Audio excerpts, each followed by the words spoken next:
So slope, right, is major part of, upper level math, right? But why? Well, it's because slope is defined as the rate of change, right? And those two concepts or terms should be synonymous in your mind, right? Slope and rate of change. Slope and rate of change. In fact, I tell my students all the time, if this is something like before you go to bed, right? You just have to repeat it to yourself 10 times. Slope is the rate of change. Slope is rate of change. In fact, it has to be so automatic that if I just tap you on the shoulder in the hallway and say, hey, what slope? You have to say rate of change, right?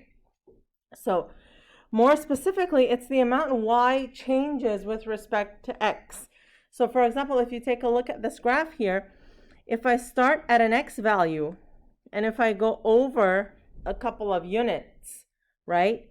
This was the y value associated with the first x value, and this is the y value associated with the second y value.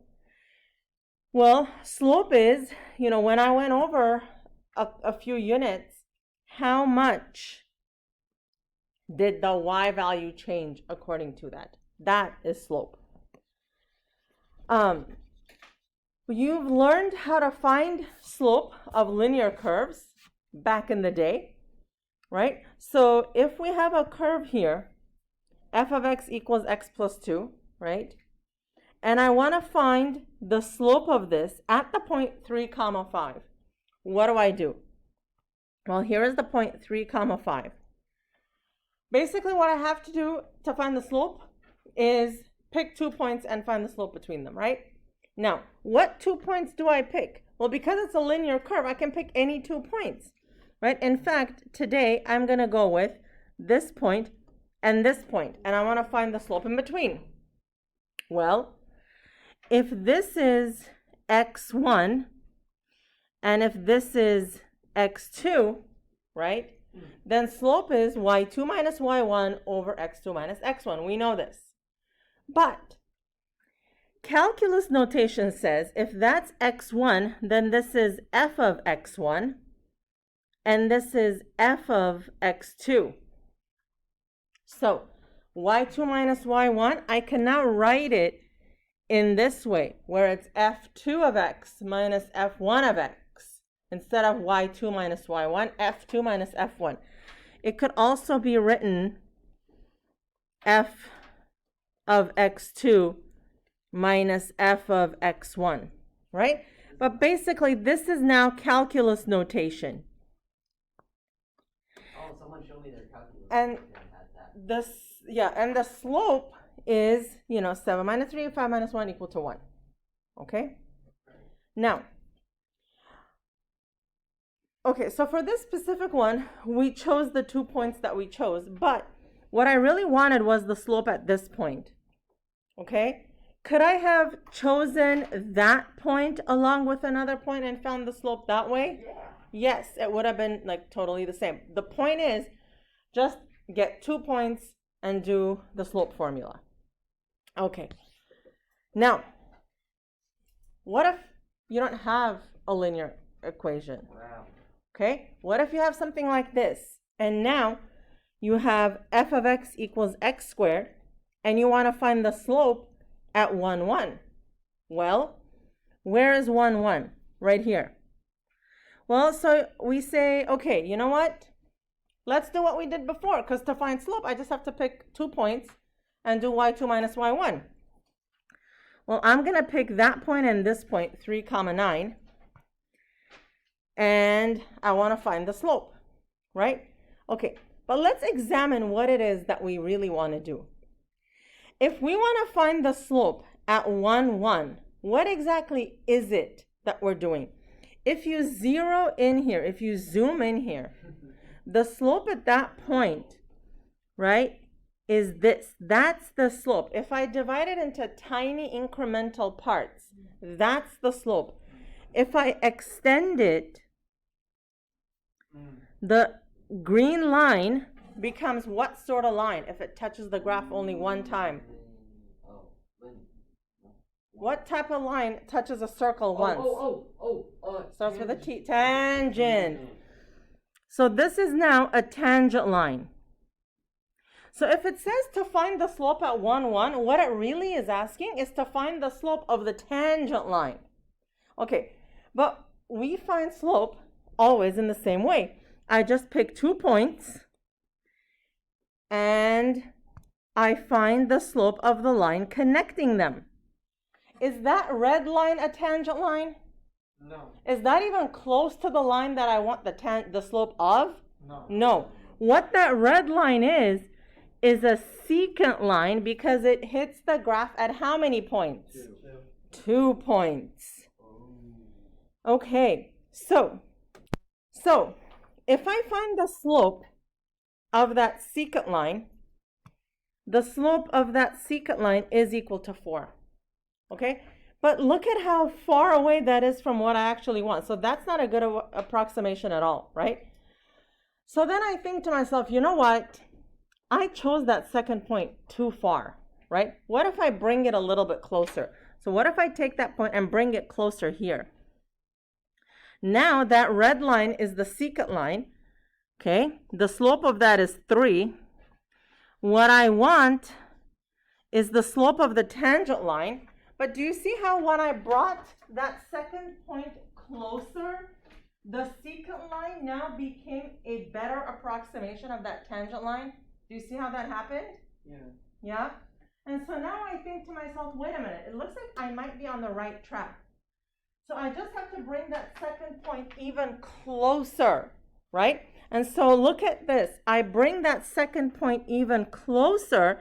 And so now the 2 points are literally lying almost on top of each other. And so now if I draw the secant line, that's how it looks. And look at the tangent line. Look at how much of a better approximation I can get, right? So what's the moral of the story? As the points got closer, right? What happened? The secant line became the tangent line. Is that right? So now, if I want to find the slope at that point, I can still do it the old-fashioned way, picking 2 points, but what's the condition of the 2 points? They have to be where? Close. Super, super close to each other. Okay? All right. So, let's summarize. As the 2 coordinate points move closer, the secant provides a better approximation of the slope. Okay? What we really want, though, is the tangent line. The most accurate is the tangent line. Okay? All right. So let's write this up. Okay? All right. Suppose you want to find the slope at this point here. Here. Okay? I'm going to call this x. And now is this f of x? Right? And now remember how we said we're going to pick 2 points? To pick the second point, I'm going to move an h distance away. So now, what's the coordinate of that new point? If the first one was x, what's the coordinate of the new point? X2. Not x2, it is x2, but more specifically, if that's x, and then I move h units over, then that's x plus h. Okay?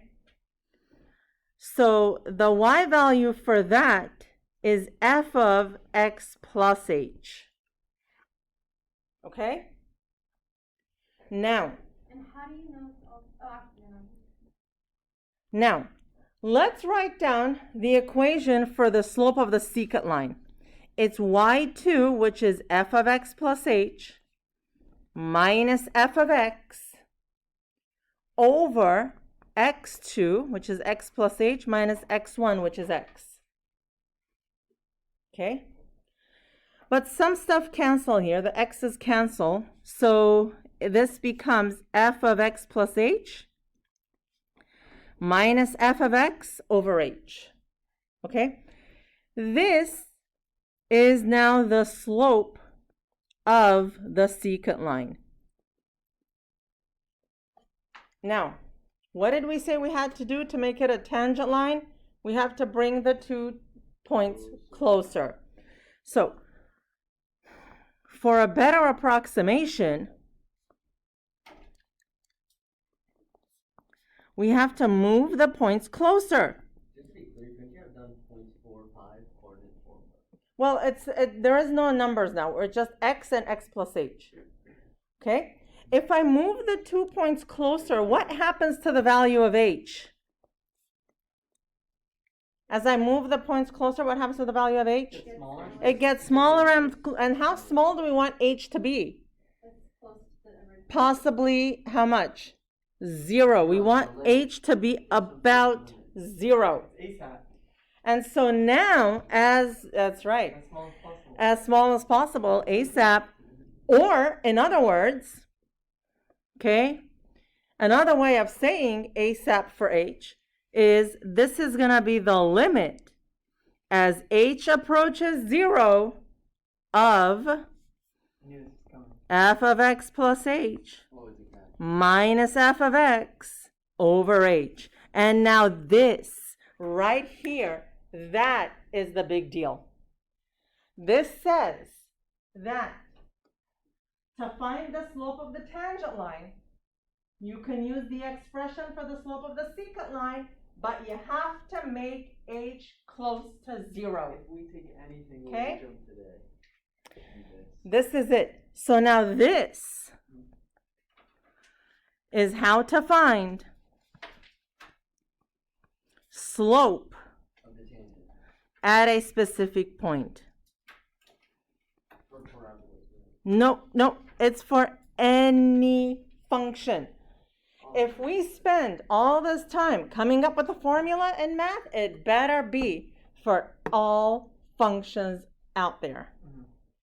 When was this invented? Like Newtonish. Okay, so, Descartes. Look at the plans. all right. That's very nice. So now, here we go. That's very nice. This is the big idea. Slope of a curve at a point. It's also known as instantaneous rate of change. From this moment forward, if you hear instantaneous rate of change, you have to know it's this, slope of a curve at a point. Okay? And the formula is this. It's exactly the same formula that we just came up with on our own, right? And the point is for you to understand where it came from and the story behind it. Now that we do understand it, we can use it. Okay? So let's go ahead and take a look at this problem. Find the slope of a line tangent to the graph of each function at the given point. Y equals x squared at 2, 4, at that point right there. Okay? All right, I'm going to use that formula. So let me do some preliminary work. F of x, that's given to me. It's x squared. F of x plus h is x plus h squared. Okay? And when I simplify, that's x squared plus 2xh plus h squared. Oh, I've seen that. Yeah. Yep. So now, the slope of the tangent line is the limit as h approaches 0 of f of x plus h minus f of x over h. So this is the limit as h approaches 0 of, this is f of x plus h minus f of x is just x squared. You have to put in f of x as is given to you, all over h. And now, limit as h approaches 0. Let's see what cancels here. X squared minus x squared cancels. So I have 2xh plus h squared over h. Can the H's? Can they? They can. They can. They will, and they should. I can cancel out 1h from each of the terms, right? Oh. So now I have, this is equal to the limit as h approaches 0, 2x plus h. So now I can plug in the 0. So this equals to what? Just 2x. So this is an expression for the slope of the tangent line. Okay, it's 2x. However, I need to find it at 2, 4.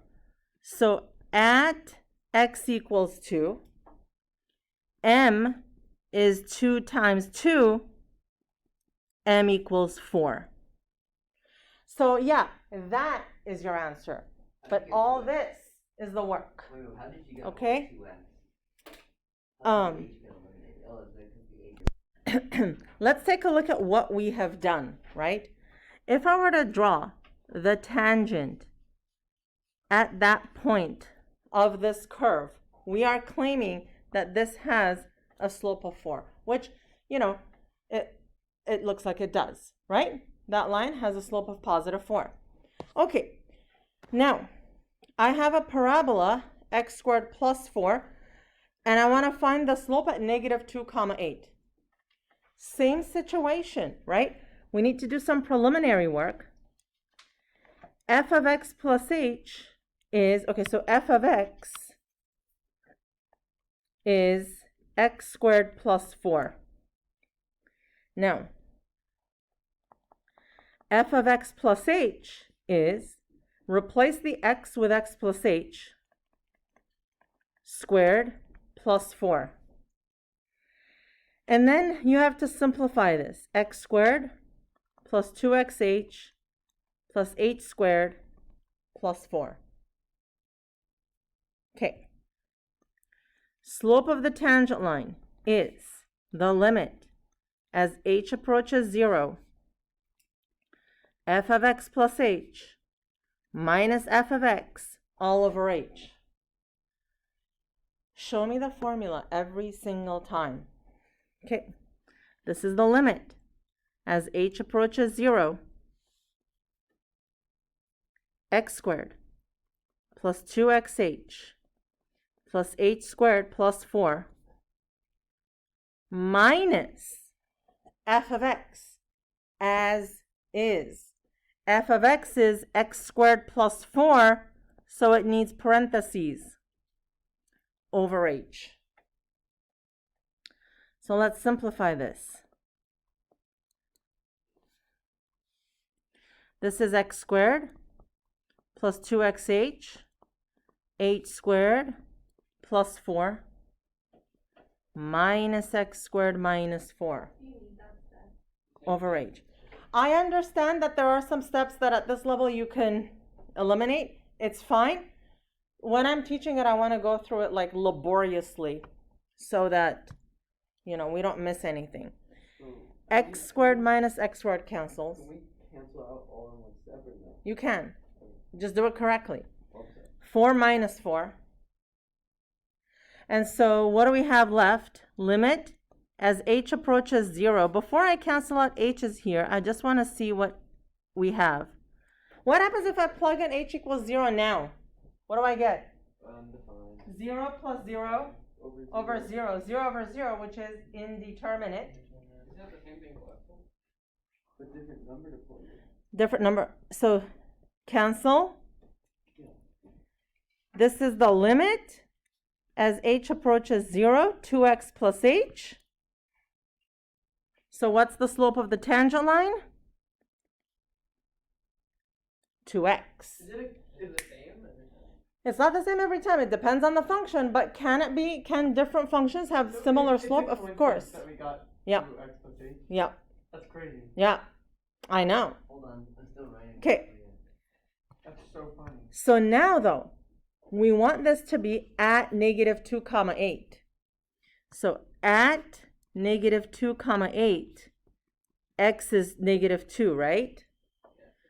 So since slope is 2x, it's 2 times negative 2, m is negative 4. So we don't even need to know the value of the y.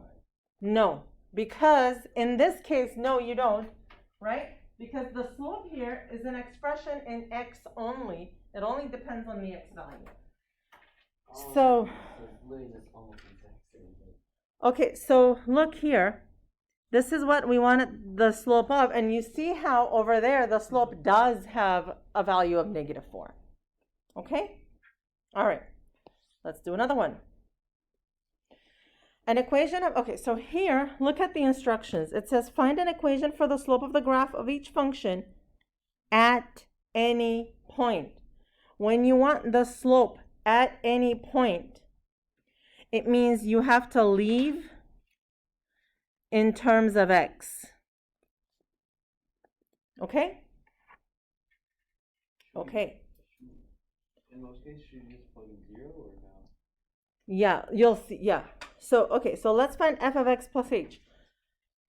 Okay? We're going to put in x plus h every time you see an x. And I'm going to race you to it on your marks. Get set. Go.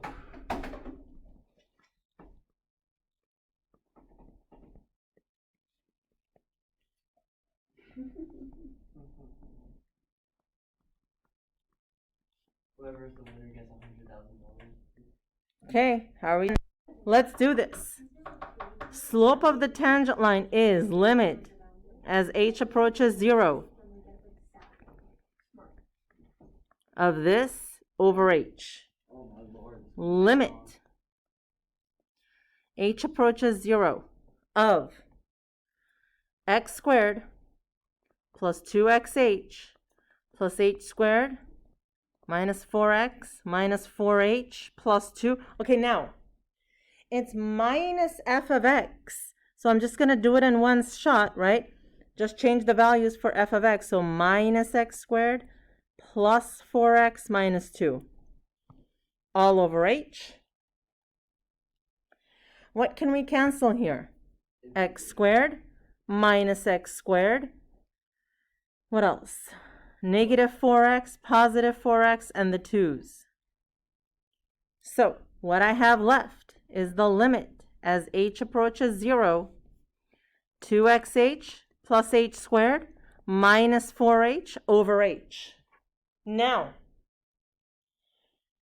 what is h? Where did h even come from? H came from here when I was just talking out loud to myself, and I said, oh, let me just go a few units over, and I'll just call that h. I brought in h out of thin air. I introduced h into this formula, which means when I am using it in real life, that h that I introduced must disappear every single time. Okay? A lot of students say, oh my God, Miss Malik, and it goes away every time. It's like black magic. But it's stronger than that. It's math. It's stronger than black magic. And you see here, the h's will go away.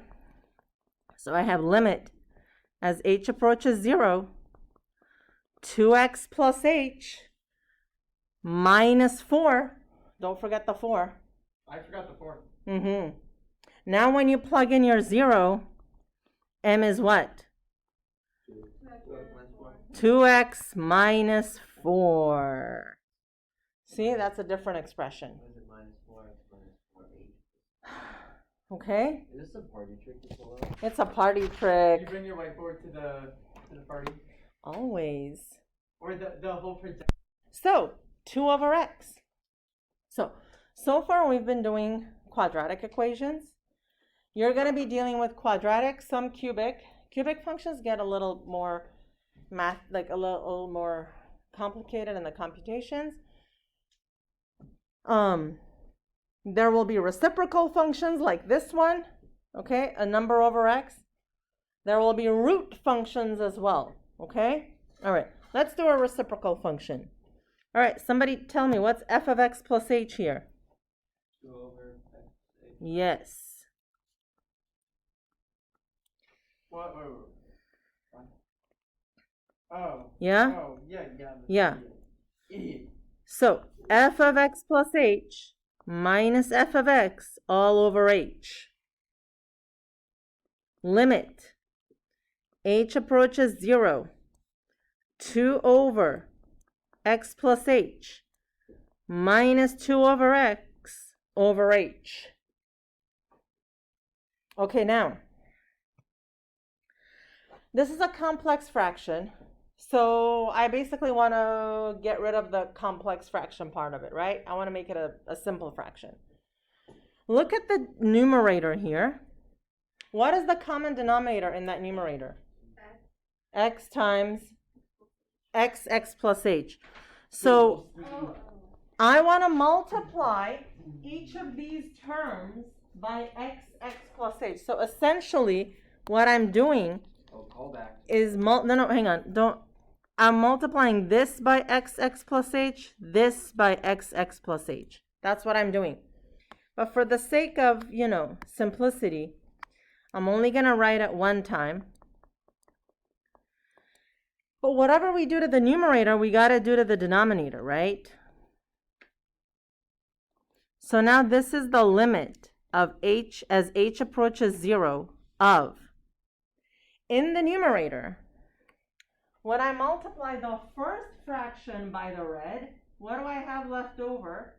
2 times x. Minus, when I multiply the second fraction by the red, the x's cancel, so I have 2 times x plus h. Can we skip that? Oh, right. The m, whenever you say m, this is referring to tangent, right? Yeah. When you say m and it has this limit in front of it, that's the slope of the tangent line. Without the limit, it's the slope of the secant line, and you should know the difference. Right. Okay, now, simplifying this, 2x minus 2x minus 2h. Okay, this goes away.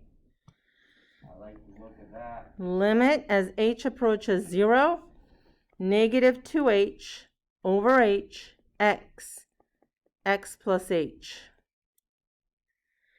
Okay, here's where I have like 40% of students will get rid of that negative somehow, right? They'll lose track of that negative. Make sure that doesn't happen to you.